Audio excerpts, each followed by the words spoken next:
Hello, welcome to Called to Homeschool episode number 261. Should I quit homeschooling? Now, before I dive into what I want to talk about today, I want to remind you that tomorrow is my class I'm teaching about sibling success. And this has been something that I just see in so many different homeschool forums and worries. Like, okay, I can kind of figure out this homeschooling, but my kids are going to kill each other and I don't know what to do. So I'm really excited about teaching this. I just taught it in Mama's Members. And so if you're already in my membership, go and check it out. It's already uploaded. But if not, come and join me Thursday night. You can still grab a spot for that. And if you can't make it live, don't worry. I will have it recorded so that you can watch it later. But I'm going to teach you what to do when your kids start fighting, when things go too far, how to empower your kids to be amazing problem solvers. And I'm also including a 30-day sibling challenge. So you can help your children start fostering peace in the home and start learning how to get rid of contention and create calm instead. So super duper excited about that. Just go to coachmegthomas.com and click on shop, or you can go to my Instagram and register there. So whatever easiest for you. Let's dive into today's episode. Should I quit homeschooling? Now, you may be wondering if this topic is about whether or not you should quit homeschooling, but it's not. It's actually about me, and it's about an experience I had a few months ago. I am always thinking about our homeschool, and I was thinking a lot about our school for the fall because we are going to be having some big changes this year. I do have 7 kids, and right now I have 5 kids living at home. And of these 5, one of them is getting married. So he is moving out in the summertime. And then another kid is going to go serve a mission for our church. And so he will move out sometime probably in the fall. I don't have the date for that yet. That means for the first time in 19, 20 years, I will only have 3 kids living at home. And it's kind of weirding me out. My one daughter is that will be living at home is 16 years old. She is completely independent in her education journey.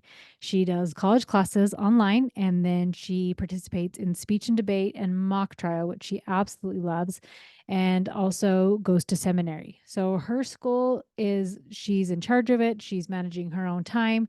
Obviously, we get to hang out and I get to see her, but her education piece is completely independent and she is killing it. So then I have a 13-year-old boy, and his goal is becoming more and more independent. And he also will join the seminary in the fall. He will keep going with speech and debate, and because his sister loves mock trial so much, she got him to sign up for that. So he will be gone now a little bit more with some of those other classes, which leaves me with a 7-year-old all by himself, which I've never had because when I started homeschooling, I had 5 kids. And so that is all I have ever known.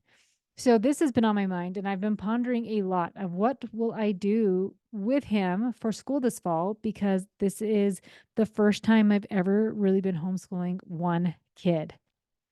Well, in March, I went to an awesome sourdough class because that's what I do.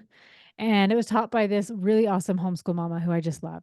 And she happens to rent out her basement to a couple ladies who have a classical education school. And I was so impressed with this lady and everything she was doing. I asked a million questions. She is just telling me all about her little school, how awesome it's been, amazing things that she's done with it. My friend has a daughter that goes to this school. And I sat there wondering, is this a good fit for my family? I even brought it up to my 13-year-old when I came home and I was asking him if this was something he would be interested in. Are you worried about not being with other kids enough because we won't have as many people living at home? So, brought it up with him, wondering, asking, talking about it, and after I had some time to sit and think about it, it did not sit right with me. This school, although amazing, is 3 days a week. And sending my kids away for 3 full days a week did not feel right to me and felt like too many days with my babies out of the house, especially those teenage years that are so formative. And then my 7-year-old who still needs time with mom and just learning so many basic things. Those 3 days just felt like too much. Also, they were full school days. And the thought of getting my kids up early in the morning to make them eat, get their chores done, eat some breakfast, get out the door, go to school all day, and then come home and have them exhausted, too exhausted to hang out, too exhausted to do anything else, also goes against everything that I want to create in our family culture. So I didn't want to have homework. I didn't want to have anything that would change things that are really important for our family. And so at the end of the day, I decided not to go ahead and do something like this.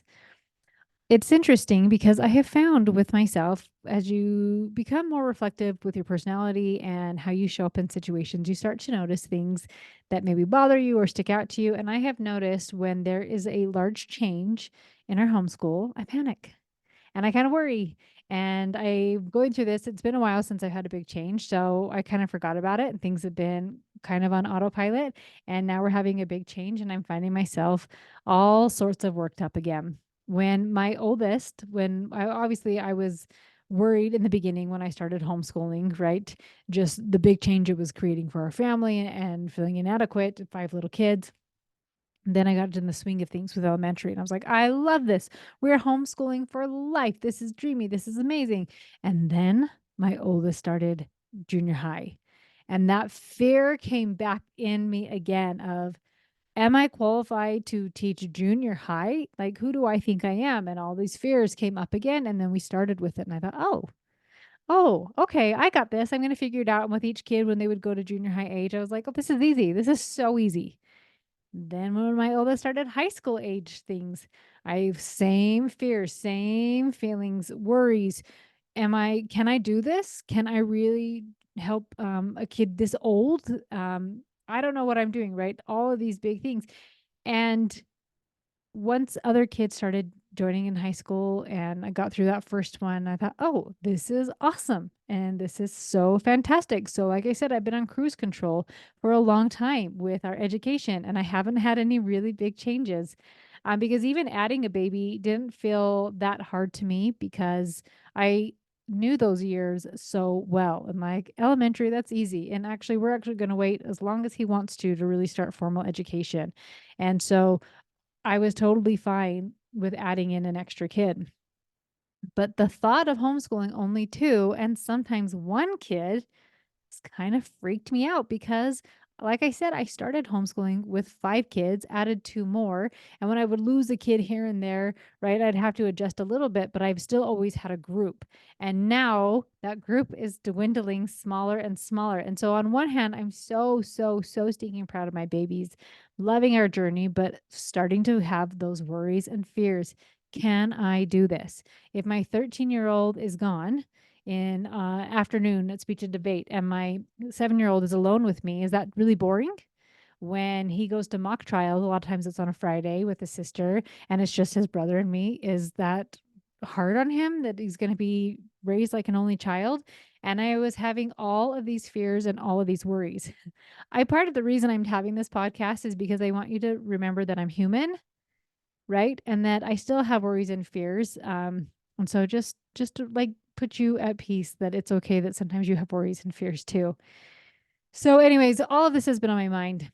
I'm sitting there with my 13-year-old. We're doing Minute with Mom, and I was telling him different ideas we could do for school and just putting it all out. And I just looked into his face and looked into his eyes, and I saw that he could not care less what I was saying, right? I express myself verbally. And so sometimes I get everything out of me. And so I just saw his cute face, like, I really just don't care. Like, everything's good. I don't know why we're worrying about this. And I looked at him and I said, are you worried at all about your school? And do you like your schedule? Do you like our current plan we have for the fall? And he was like, Mom, I'm not worried at all. I'm actually super excited for the fall. I laughed and I said, then I probably should stop worrying about this, shouldn't I? And he goes, yeah, quit worrying about it because I'm not worried about it. So, am I going to quit homeschooling? No, absolutely not. Do I ever sometimes get nervous for my kids? Yes, because I want the absolute best for my children. And like many of you, I worry about if I'm inadequate to give that to my kids. And to be honest, I don't know if I am always the best teacher for my children. But what I do know is that no teacher is going to love them like I do. And for me, that is enough.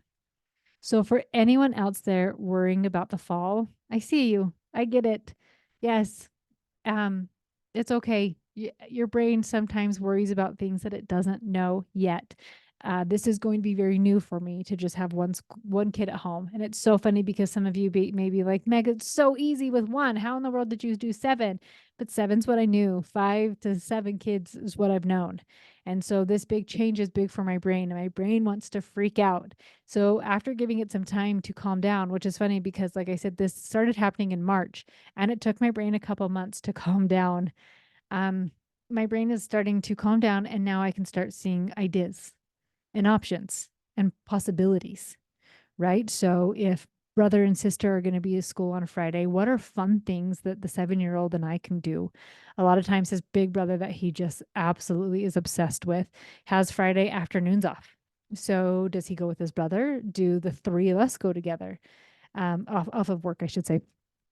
And like, there's so many possibilities. Do we get museum passes? Do we go to a zoo?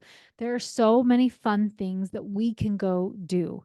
And I cannot wait to see what those things are. So just letting you know that it's okay to have some worries. Let your brain get it all out. Just don't let those worries make the decision, right? Get it out, talk it out, write it out, get it coached, whatever you need to do. And then once your brain is calmed down, start believing in yourself, like I've had to start doing with me. Know that you are going to figure it out if you want it bad enough. All right, friends. Love you all. I hope to see you on Thursday with the sibling success class. And if not, I will talk to you next week. Have a beautiful rest of your day.